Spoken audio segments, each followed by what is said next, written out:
Wassalatu wassalamu ala rasulillah. Ashhadu an la ilaha illallah wa ashhadu anna muhammadan abduhu wa rasuluhu wa ba'du. Jamaah majlis itikaf yang dimuliakan oleh Allah, tidak terasa 20 hari sudah berlalu dan hari ini kita sudah memasuki kajian itikaf. Yang pertama yang perlu saya sampaikan, tadi sudah disinggung bahwa ada isu saya mau pindah ke Masaran. Itu sebenarnya ide awal dari Pak Kaswadi. Jadi dalam hati saya memang ingin mengisi masa tua di Masaran, meninggalkan Bekasi yang hiruk pikuk luar biasa, semakin tahun semakin padat.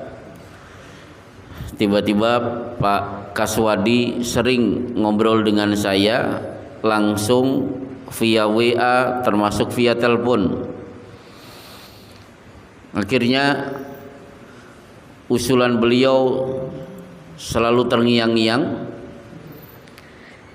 Cuma saya bingung apa alasan saya pindah ke Masaran. Kenapa, Pak? Jadi saya harus punya alasan. Akhirnya alasan itu ada pada Pak Rosid. Beliau mengajak untuk bergabung dengan pondok pesantren As-Salam. Sementara memang salah satu cita-cita saya pengen duduk manis menjadi pengasuh pondok pesantren. Dulu ketika saya selesai menuntut ilmu, saya melamar di sebuah lembaga pesantren di daerah Jawa Barat. Saya tahu pesantrennya kecil, sederhana. Gaji ustadznya juga tidak jelas. Kadang-kadang ada gaji, kadang-kadang tidak. Saya berani melamar ke situ. Ternyata tidak dapat respon. Kalau pakai bahasa Betawi, emang lu siapa? Bahasa Masarannya apa? Emang gue pikirin, ya. Saya merasa sakit hati sebenarnya ditolak. Tanpa saya bocorkan ijazah saya menuntut ilmu kemana. Akhirnya saya dipanggil teman saya untuk tinggal di Jakarta, hingga akhirnya ditarik ke Cibitung, Bekasi, hingga lebih dari 25 tahun saya tinggal di Bekasi. Nah, terngiang-ngiang dengan ingin mengelola pesantren, tiba-tiba Pak Rosid mengajak saya untuk bergabung. Dan perlu Bapak ketahui bahwa saya bisa mengenal huruf alif ba ta, itu pengajian saya dapat dari pengajian Pak Abdus Salam yang akhirnya diberi nama pengajian As-Salam. Guru pertama saya adalah Bu Nur. Baru beberapa bulan beliau undur diri. Kemudian datanglah Pak Kasman, baru beberapa bulan undur diri. Hingga akhirnya Ustadz Alex Zaini Tarman, sering kita menyebut Pak Tarman. Saya menjadi murid beliau lebih dari 5 tahun. Tiba-tiba beliau undur diri. Kemudian datanglah remaja Islam Masjid Makmur saat itu. Ada Pak Manto, ada Pak Sugeng dan lain sebagainya. Akhirnya menggantikan posisi Pak Alex Zaidi Tarman. Kemudian muncullah pengajian forum paket Ramadan di rumah Pak Abdus Salam. Nah, dari situlah saya terdidik oleh pengajian As-Salam. Tapi saya juga mendapatkan ilmu lain, didikan dari Muhammadiyah, Pak Sururi. 3 tahun saya menjadi murid beliau. Setiap hari Ahad saya ngaji di pondok pesantren Muhammadiyah hingga akhirnya saya masuk pondok pesantren. Ya, itulah kira-kira kenapa saya pindah ke Masaran, dan insya Allah nanti di beberapa majelis taklim di Sragen Raya, insya Allah kita akan isi beberapa majelis taklim, dan kajiannya kajian kitab, kajian pakai kurikulum tertib urut. Ada kajian, nanti akan saya sampaikan kajian kitab Al-Kabair tulisan Imam Az-Zahabi. Itu memuat 70 dosa besar. Jadi yang dikaji dosa semuanya. Tapi nanti ada juga masjid yang saya mengisi kajian At-Tadhkirah fi Ahwalil Mauta tulisan Imam Al-Qurtubi. Isinya kematian semuanya. Jadi yang siap-siap mati kalau bisa ikuti kajian itu. Kemudian ada kitab Asy-Syama'il Al-Muhammadiyah tulisan Imam At-Tirmidzi. Ini membahas tentang baju Rasulullah, fisik Rasulullah, senyumnya, diamnya, bercandanya, cara duduknya. Rasulullah itu duduknya sedang tegak atau bersandar. Nah, itu kitab itu membahas seluk-beluk fisik dan keseharian Rasulullah Shallallahu Alaihi Wasallam. Kemudian saya juga akan mengisi kajian Riyadhus Shalihin Imam Nawawi, Bulughul Maram Imam Ibnu Hajar Al-Asqalani. Ada juga kajian akidah Wasitiyah Imam Ibnu Taimiyah. Ada kajian akidah Ahli Sunnah wal Jamaah Al-Lalikai, dan beberapa kitab yang lain. Jadi saya tidak biasa kajian umum seperti ini. Ini sebenarnya bukan bakat saya. Kajian saya adalah kajian kitab. Nanti silahkan dicek di mana kajian-kajian saya. Bagi yang senangnya tentang kematian, ya berarti hadiri pengajian khusus tentang kematian. Yang senangnya tentang fikih, ada kajian fikih. Yang senangnya akidah, ada kajian akidah. Baik, hari ini coba kita bahas kata-kata makan dalam Al-Quran. Kita akan rangkai kata-kata makan dalam Al-Quran sehingga menjadi satu kajian malam hari ini. Baik, bismillah, kita mulai. Berkenaan dengan makan, beberapa kali Allah Subhanahu wa ta'ala memerintahkan kita untuk makan dengan berbagai macam gaya kalimat. Coba kita lihat di Al-Baqarah 168. Ya ayyuhan nasu. Maaf ibu-ibu, kelihatan nggak bu tulisannya? Kelihatan ya.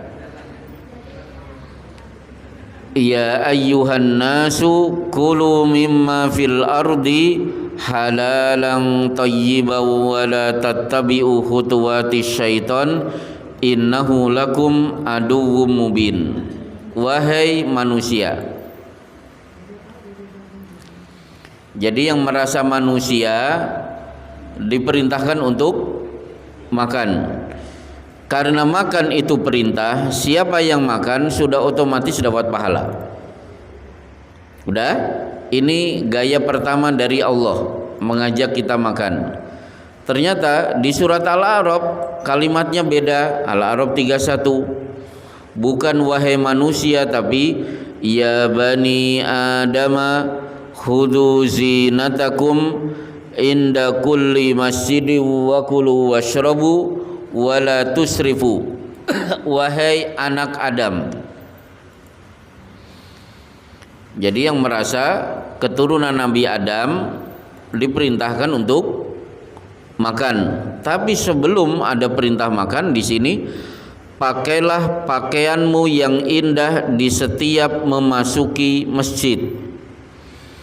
Jadi baju ketika datang ke masjid itu kalau bisa baju spesial.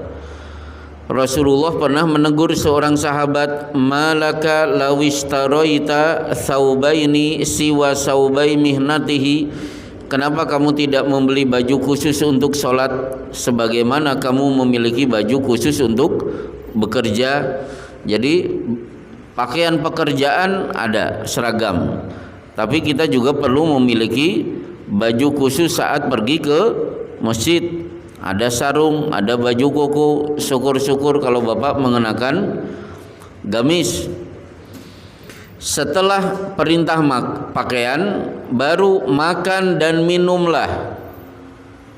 Pertanyaannya, kenapa perintah makan dan minum dirangkai dalam satu kalimat?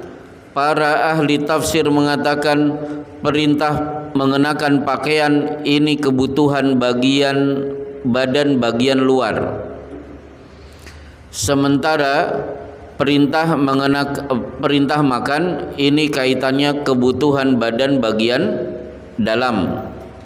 Jadi jangan sampai bajunya bagus tapi tidak sarapan, atau perutnya kenyang sementara keluar tidak pakai baju. Jadi pakaian urusan badan bagian luar, makan kaitannya dengan kebutuhan badan bagian dalam. Dua-duanya harus terpenuhi. Baik.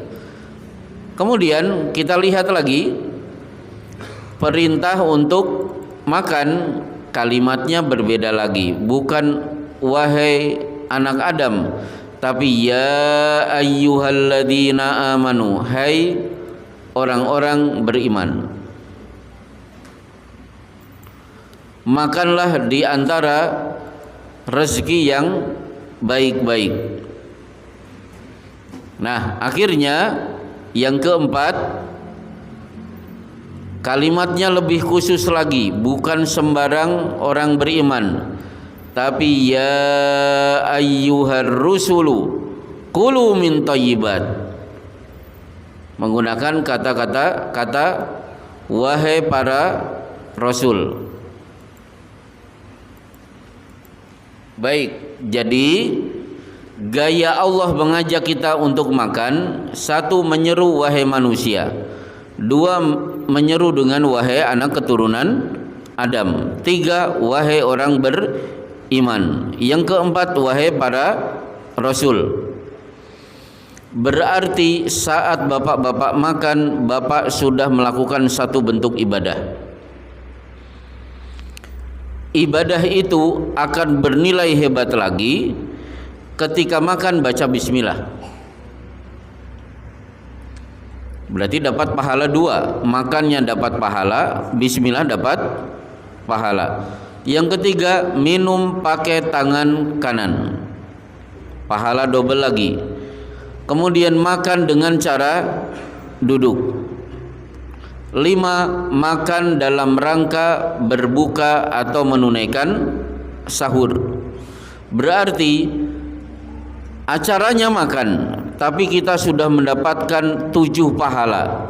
Pahala karena makan, pahala karena makan pakai tangan kanan, pahala karena makan baca bismillah, kemudian pahala makan karena dengan cara duduk, dan makan dalam rangka sahur atau dalam rangka menunaikan hidangan berbuka.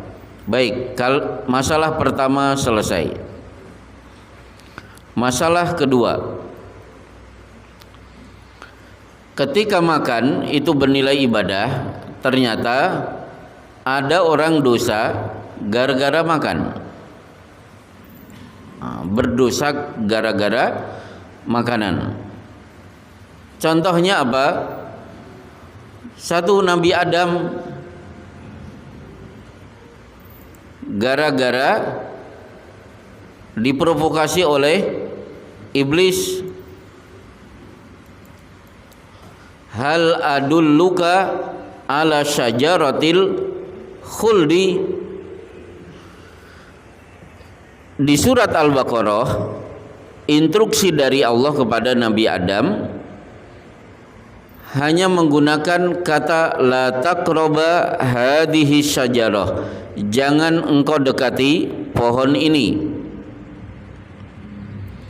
Oleh iblis dipelesetkan, hal adulluka ala syajaratil khuldi, mau tidak aku tunjukkan pohon ini namanya khuldi, kalau kamu makan akan kekal di surga.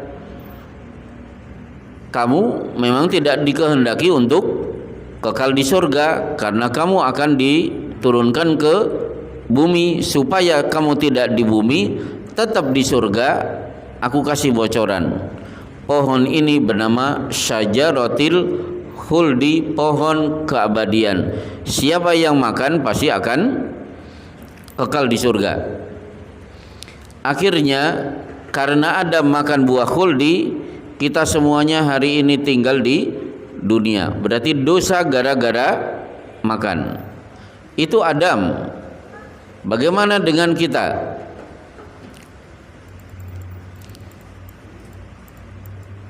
Baik, kita lihat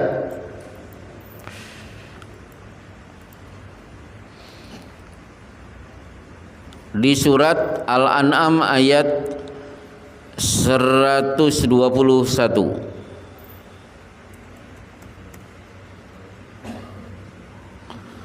Wala ta'kulu mimma lam yudhkarismullahi alaihi wa innahu lafiskun.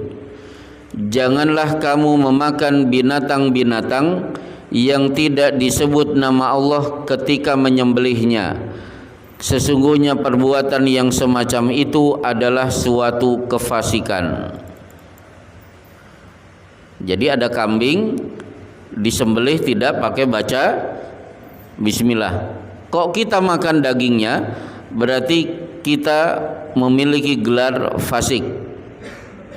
Itu satu. Yang lebih mengerikan kalimat selanjutnya, wa innasyayatina la yuhuna ila awliyaihim liyujadilukum.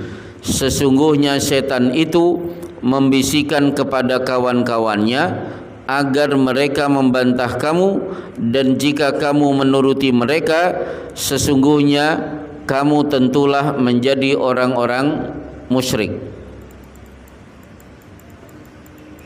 Berarti ada dua gelar, mungkin fasik, mungkin musyrik. Maksudnya begini, setan membisikkan kepada kawan-kawannya. Siapa? Kafir Quraisy, Abu Jahal dan teman-temannya. Bantah itu Muhammad, ajak diskusi. Maksudnya apa? Maksudnya saya berikan contoh. Ada dua kambing. Kambing A disembelih oleh Pak Ahmad. Dia baca bismillah Allahu Akbar. Kambing kedua yang menyembelih Pak Antonius. Ketika dia sembelih, dia ucapkan demi Tuhan Bapa yang ada di surga. Mungkin demi Tuhan Yesus. Dah, kambing A mati, kambing B mati. Kemudian diberikan kepada juru masak. Juru masaknya cuma satu. Sama-sama dibikin sop kambing, bumbunya sama. Begitu dihidangkan, kira-kira rasanya sama atau beda? Yang ngomong sama berarti pernah makan. Jadi sop kambing, kambingnya disembelih Pak Ahmad dan kambing disembelih oleh Pak Antonius, dimasak oleh satu juru masak dengan bumbu yang sama. Rasanya sama tidak? Sama. Muhammad, ini rasanya sama, ini rasanya sama. Ini enak, ini sedap. Kenapa ini halal itu yang ini diharamkan? Toh sama-sama daging kambing. Kalau Rasulullah mau mengikuti ajakan ini, menyamakan dua kambing, hanya gara-gara tidak disebut dengan nama Allah, berarti status Rasulullah adalah musyrik. Berarti musyrik itu tidak hanya pergi ke dukun, tidak hanya nyembah berhala. Musyrik juga berani menghalalkan yang diharamkan oleh Allah dan sebaliknya. Gara-gara makanan, Rasulullah Shallallahu Alaihi Wasallam diancam oleh Allah dengan kalimat la musyrikun. Kalian wahai Rasulullah dan para sahabat statusnya sama dengan Abu Jahal. Baik. Jadi ada dua kasus dalam ayat ini.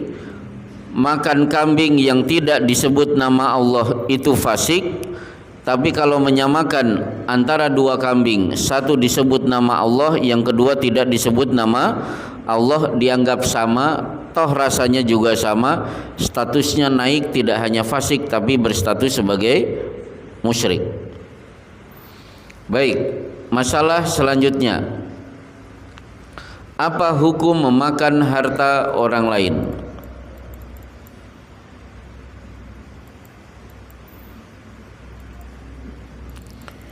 Ya ayyuhalladzina amanu la ta'kulu amwalakum bainakum bil batili illa an takuna tijaratan an taradim minkum. Wahai orang-orang beriman, janganlah kamu saling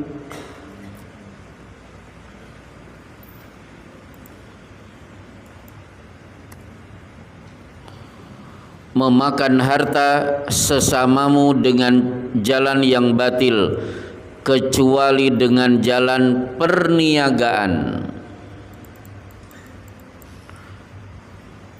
Berarti aslinya memakan harta milik orang lain haram. Tapi ada yang diperbolehkan. Apa itu? Dagang. Contoh, saya kulakan baju di pasar Klewer. Dari Klewer harganya 200.000, saya jual 250.000. Berarti saya dapat untung 50.000. 50.000 saya belikan nasi bungkus, dapat 5 bungkus. Akhirnya hari itu saya, istri dan anak bisa makan. 50.000 milik siapa? Milik pembeli.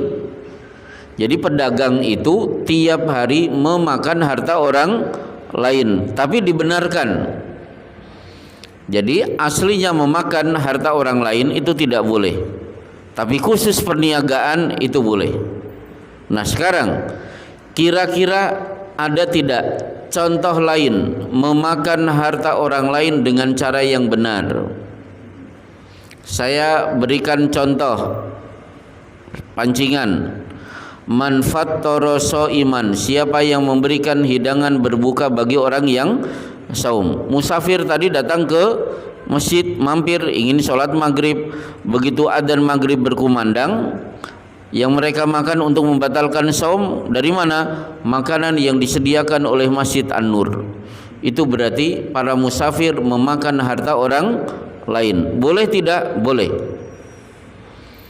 Contoh lagi, saya bertamu, oleh tuan rumah disediakan makanan dan minuman. Perut saya kenyang, berarti yang ada dalam perut saya itu makanan milik orang lain. Boleh tidak? Sah. Ada lagi contoh lain, Pak, yang punya pengalaman memakan harta orang lain?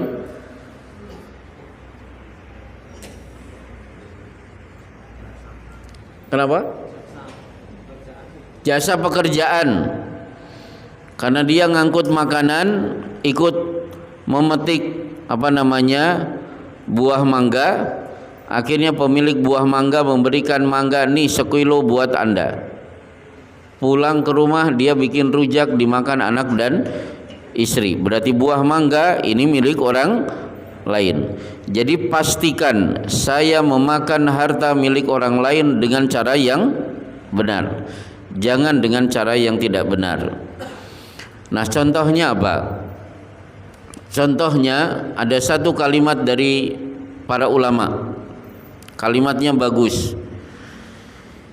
Inna min ajaibid dunya an yasriqa al-ghani wa yatasaddaqu al-fakir. Yang lulusan pesantren ada yang bisa menerjemahkan? Inna min ajaibid dunya. Ini lulusan apa? Pesantren apa? Pesantren kilat? Nah, nggak bisa. Inna min ajaibid dunya, di antara keajaiban dunia, an yasriqa al-ghani, si kaya mencuri, wa yatasaddaqu al-fakir, orang fakir masih sempat-sempatnya bersedekah.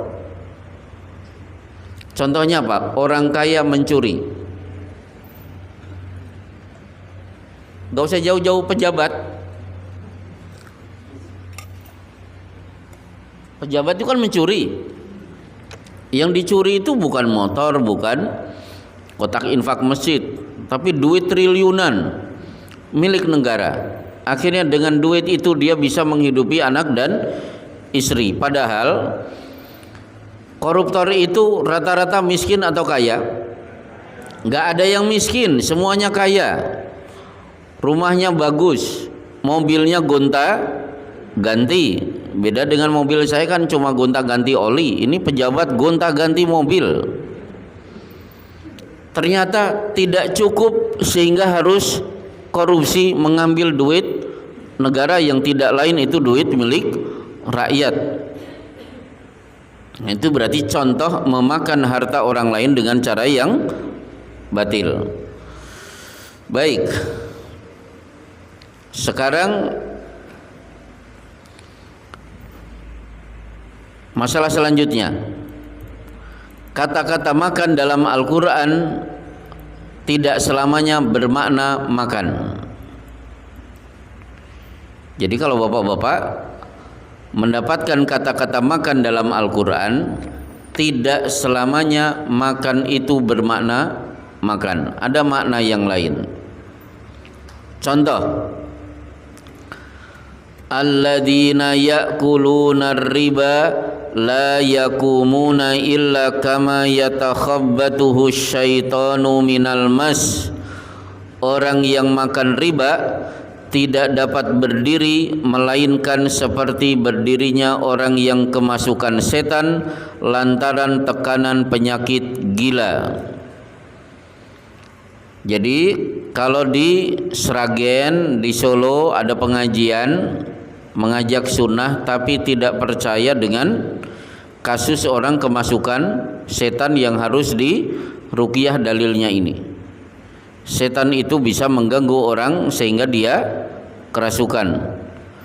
Jadi orang yang makan riba di dunia hidupnya dari hasil riba, nanti pada hari kiamat bangkit dalam keadaan berdiri seperti orang yang kemasukan setan lantaran tekanan penyakit gila. Coba di sini ada kata-kata makan.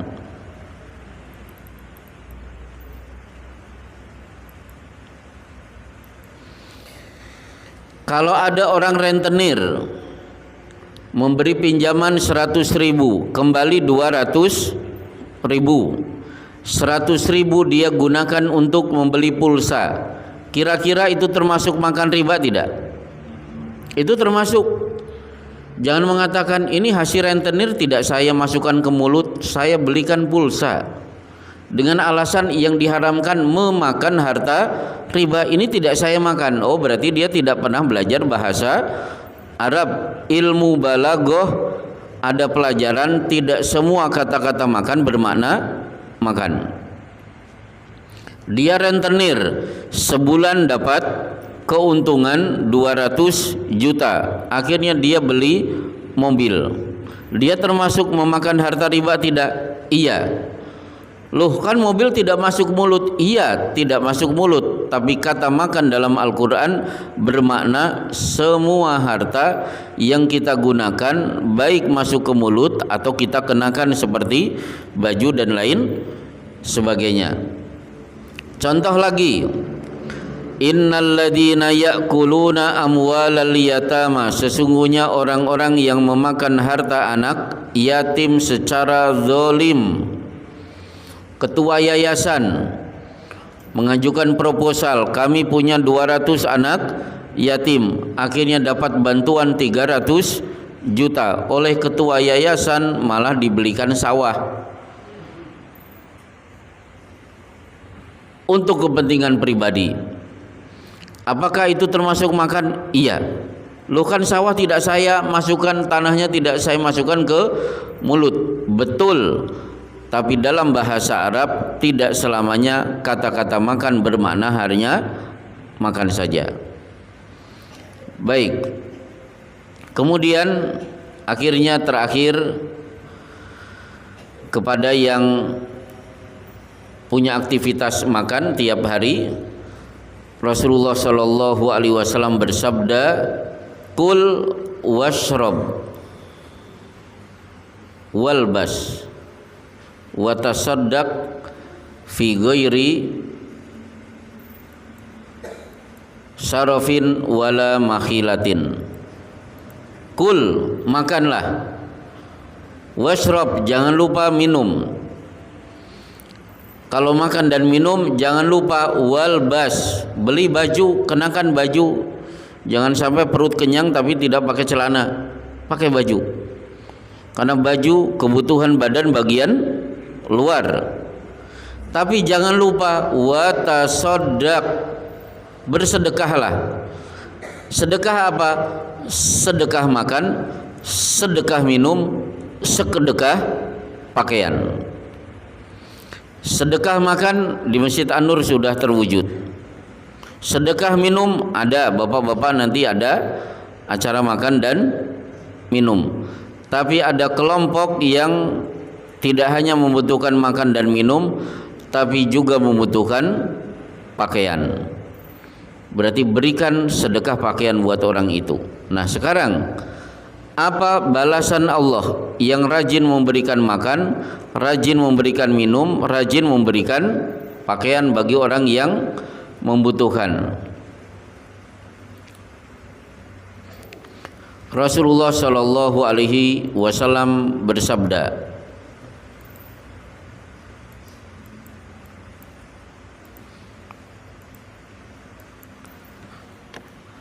ayyuma muslimin kasa musliman an uryin, muslim mana saja yang memberi pakaian bagi muslim lainnya yang tidak memiliki pakaian, niscaya Allah akan memberinya pakaian dari hijaunya surga. Berarti pakaian kita nanti begitu masuk surga semuanya berwarna hijau, sebagaimana dalam Al-Quran, alaihim thiyabu sundusun khudrun wa istabrok, penghuni surga dikenakan pakaian berwarna hijau dari sutra tebal dan tipis. Kemudian muslim mana saja yang memberi makan kepada muslim yang kelaparan, niscaya Allah memberinya makanan dari buah-buahan surga. Muslim mana saja yang memberi minum bagi muslim lainnya yang kehausan, niscaya Allah akan memberinya minuman dari minuman suci yang tertutup, minar rahiq al-mahtum. Baik, sekedar mukadimah, inilah pelajaran kita malam hari ini. Jangan banyak-banyak karena ini hari pertama. Kalau di sekolah hari pertama kan nggak ada pelajaran, yang ada resek-resek gitu kan, ngepel, paling guru masuk, kemudian anak-anak selamat hari ini pelajaran pertama, besok masuk lagi, habis itu pulang.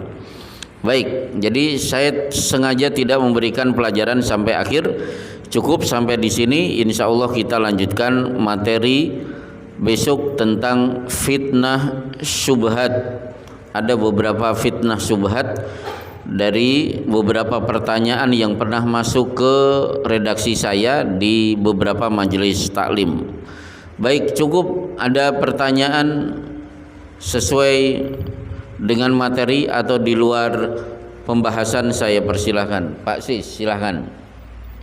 Assalamualaikum warahmatullahi wabarakatuh. Salam. Tentang tadi surat Al-An'am tadi masalah makan, yang mana kalau saya menanggapi kok masih bingung gitu. Ya.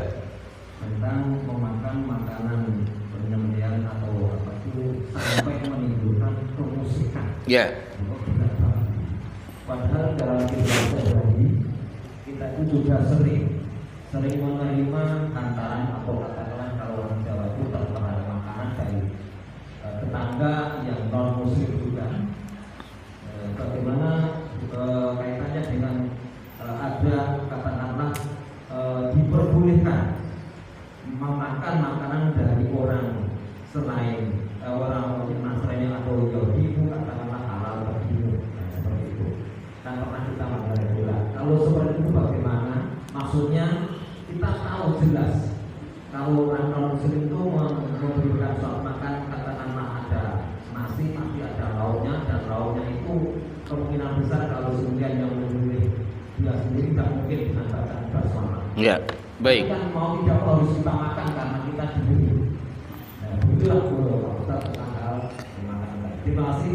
Assalamualaikum warahmatullahi wabarakatuh. Baik, waalaikumsalam warahmatullahi wabarakatuh. Jadi gini, tidak mempedulikan sembelihan mau membaca bismillah atau tidak, itu statusnya fasik. Itu satu. Yang kedua, kalau menyamakan antara kambing yang disembelih pakai bismillah dengan tidak baca bismillah, itu kategorinya musyrik. Wong rasanya sama, kenapa harus dipermasalahkan? Udah. Nah, sekarang bagaimana dengan kasus pertanyaan itu? Ini sebenarnya pertanyaan seorang sahabat yang dapat kiriman daging. La nadri adzakara smallahi alaihi amla. Kami tidak tahu ya Rasulullah, yang nyembelih baca bismillah atau tidak. Apa jawaban Rasulullah? Sammu alaihi antum wa kuluhu. Baca bismillah, habis itu makan. Hadis ini akhirnya dipakai kalau kita berada di negeri muslim, mayoritas muslim. Kaidah ahli sunnah wal jamaah, nahnu nahkumu bidzawahir. Kita menghukumi seseorang atau satu daerah itu berdasarkan dohir. Kalau mayoritas muslim, ya sudah baca bismillah, tidak perlu diklarifikasi. Misalnya saya sedang berada di warung sate. Pak, ini kambing yang nyembelih siapa? Lah mboten ngertos niku. Siapa yang nyembelih? Ya orang, saya dapat daging dari Sragen. Akhirnya orang itu pergi dulu ke Sragen nyari orang yang dimaksud. Pak, tadi Bapak baca bismillah atau tidak? Wah, ini yang nyembelih anak saya sudah pergi ke Surabaya. Akhirnya pergi ke Surabaya. Nah, kalau statusnya di Indonesia, cukup baca bismillah kemudian makan. Gunakan hadis ini. Tapi kalau sedang berada di Singapura, di sana muslim ada, kafir juga banyak, maka gunakan kaidah tadi.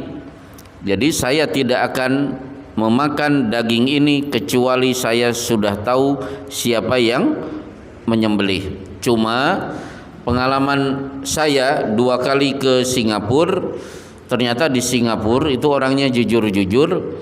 Kita mau masuk restoran, melihat kita pakai peci, yang punya restoran, maaf Anda muslim, jangan jajan di sini. Ini untuk muslim tidak boleh. Silahkan pergi ke warung sebelah. Jadi mereka non muslim tapi jujur, tahu kalau kita punya atribut di atas kepala kita ada peci. Mereka tahu bahwa Islam mengajarkan binatang harus disembelih menyebut nama Allah. Nah, bicara tentang daging yang disebut nama Allah, teman saya yang bertugas di NTT kan Kristen. Sementara daging-daging sapi itu banyak dikirim dari NTT. yang dijual di Jakarta, di Bekasi. Alhamdulillah ternyata Pemkot NTT itu hanya memperbolehkan yang menyembelih adalah muslim, tidak boleh orang Kristen. Karena daging itu akan dikirim ke Jakarta, di Bekasi dan beberapa kota yang lain untuk menimbulkan rasa tentram bagi siapa yang memakan daging sapi itu. Baik, jadi kalau di Indonesia bismillah makan. Jangan dicari informasi sedetil-detilnya siapa yang menyembelih tadi. Wallahu a'lam bishawab. Ada yang lain, saya persilahkan.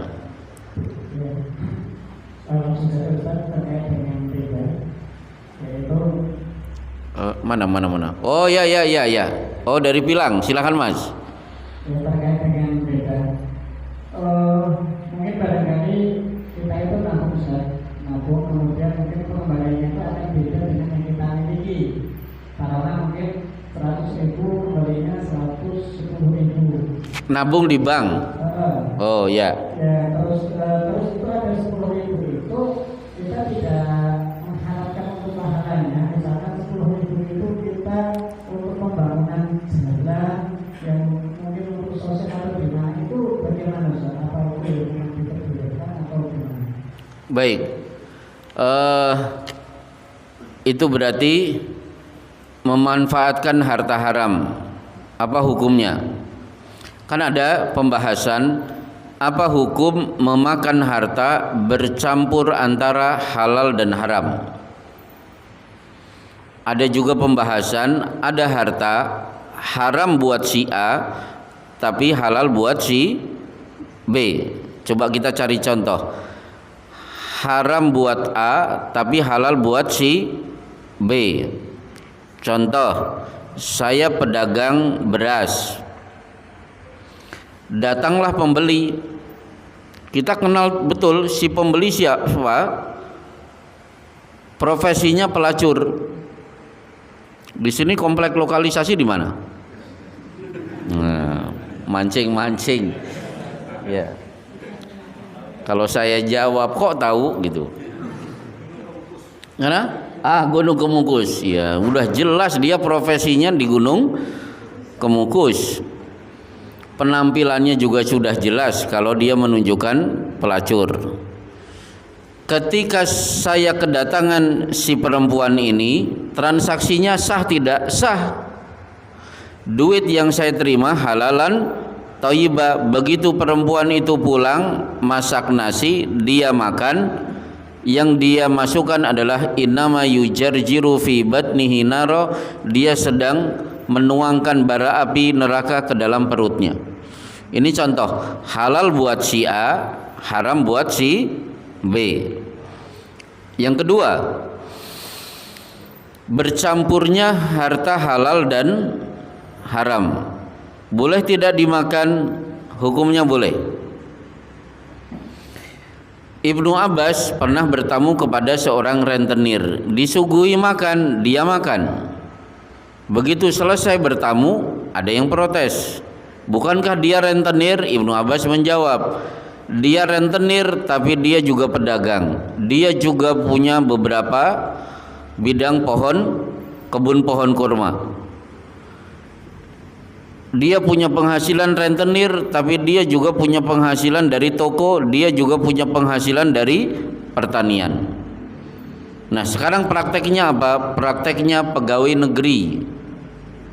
Yang penting profesinya benar. Dia dokter di puskesmas, dia guru di sekolah, dia berada di dinas kesehatan dan lain sebagainya. Pekerjaannya benar, dia tiap bulan mendapatkan gaji dari pemerintah. Pemasukannya dari pajak yang benar dan pajak dari Gunung Kemukus. Boleh tidak? Sah. Jadi bapak-bapak kalau bertamu ke rumah pegawai negeri disuguhi makanan, jangan ditolak, makan aja dengan penuh rasa tenang. Baik, itu yang kedua. Ketiga, dana dari bank ada ribanya. Setiap bulan saya dapat bunga. Syekh Abdul Aziz bin Abdullah bin Bas sudah mengeluarkan fatwa bisa dimanfaatkan satu, karena riba itu kotor, silahkan gunakan untuk yang kotor-kotor. Contohnya apa? Membangun WC atau apa? Prostek untuk membersihkan WC. Yang kedua, bisa digunakan untuk sarana umum seperti apa? Jalan, penerangan. Yang ketiga, ternyata beliau juga berfatwa boleh dikeluarkan untuk membeli peluru bagi mujahidin Palestina.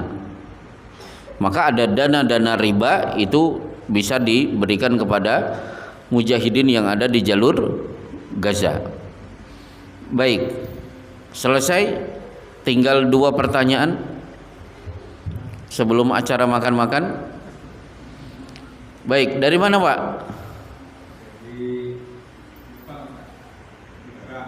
Oh, Gebang. Ya, cukup jauh. Silakan. Kalau misalnya seorang profesi, contohnya tukang, Tukang. ya, tukang itu dia punya keahlian dalam sehari itu 10 meter persegi, ya gitu. Tapi tahu kalau nilainya 10 meter persegi itu 400.000 misalnya. Oh, jadi nembok sekian meter, saya minta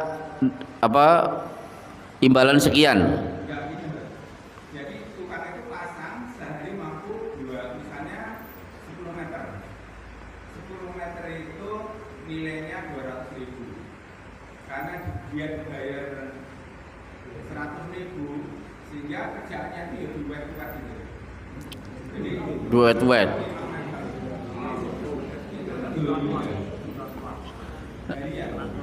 Oh ya. Jadi gini, dia dibayar berdasarkan hari atau berdasarkan meter? Berdasarkan hari. Oh, terus? tapi dia sebenarnya mampu 10 karena kalau dibayar 100.000 itu. Terus akhirnya di wet. Ya, Oh, ya, di wet ya. Baik. Ya. Itu dalam fikih disebut ujroh, upah dari satu pekerjaan. Nah, jadi untuk tukang itu kan ada 2. Silahkan gaji berdasarkan pekerjaan atau gaji berdasarkan hari. Tapi bagi yang punya rumah pasti kan punya target. Sehari harusnya menurut teori bisa sampai 10 meter persegi. Berdasarkan uraf, ini biasanya tukang yang lebih tahu. Uraf itu apa? Hukum tidak tertulis. Nah, menurut pertukangan sehari itu sebenarnya idealnya berapa, Pak? Menurut hukum yang tidak tertulis, orang akan tahu bahwa tukang itu seharinya bisa mengerjakan sekian. Berarti itulah yang dikehendaki oleh orang yang punya rumah. Itulah namanya uraf.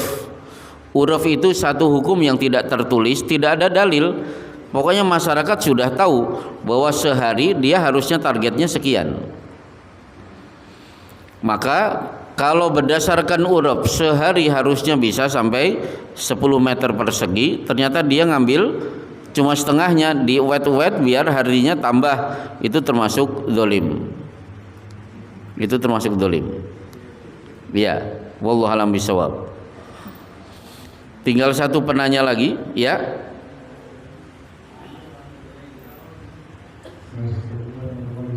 Ya. Ini dari mana, Mas? Dukuh itu. Oh, Kliwonan. Loh. Kliwonan? Kliwonan itu mana? Segeret Pilang ya? Dekat Ibnu Abbas. Sebelum Pilang. Ya. Kenapa? Habis Jembangan. Banjir di situ ya? Oh, biasanya. Ya.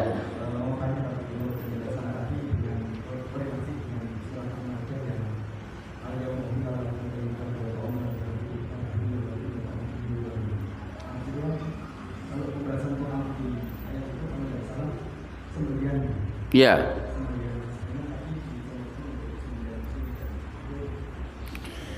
Baik, al-yauma uhilla lakumut thayyibatu wa ta'amul ladina utul kitaba min qablikum wa ta'amul ladina utul kitaba hillul lakum wa ta'amukum hillul lahum wal muhsanatu minal ladina utul kitaba min qablikum idza ataitumuhunna ujurahunna. Jadi ayat ini menerangkan dua hukum. Satu, memakan sembelihan ahlul kitab. Yang kedua, hukum menikahi wanita ahlul kitab. Nah, kalimat kedua dulu, menikahi wanita ahlul kitab. Oh, berarti boleh dong saya menikahi orang Kristen atau orang Yahudi. Baik, dijawab para ulama dengan pembahasan yang simpel. Boleh menikahi wanita ahlul kitab itu diawali apa? Menikahi wanita mukminah dulu. Jadi kalimatnya adalah menikahi wanita mukminah, kemudian baru menikahi wanita ahlul kitab. Tafsirnya apa? Selama masih ada wanita mukminah, jangan coba-coba nyari wanita ahlul kitab. Jadi jangan punya rencana saya ingin menikahi wanita ahlul kitab. Kan Al-Maidah sudah membolehkan. Padahal wanita mukminah di masaran turah-turah mau nambah bisa, asal punya nyali aja. Cuma bagi yang mau poligami saya berikan nasihat, lelaki sejati bukan laki-laki yang punya banyak wanita. Lelaki sejati adalah wanitanya cuma satu, istrinya cuma satu, tapi dia bisa membahagiakan istrinya dengan banyak cara.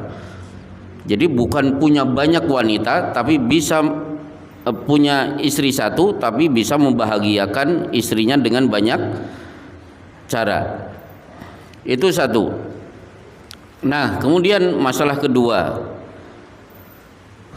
sembelihan ahlul kitab halal. Pertanyaannya, ahlul kitab ketika menyembelih baca bismillah atau tidak? Menyebut nama Allah atau menyebut nama Yesus? Jadi ahlul kitab boleh kita makan sembelihannya, tapi dengan syarat apa?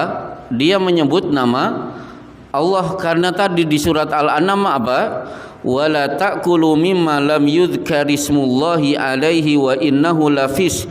Jangan memakan binatang yang disembelih tidak menyebut nama Allah. Padahal yang menyembelih Pak Mahmud.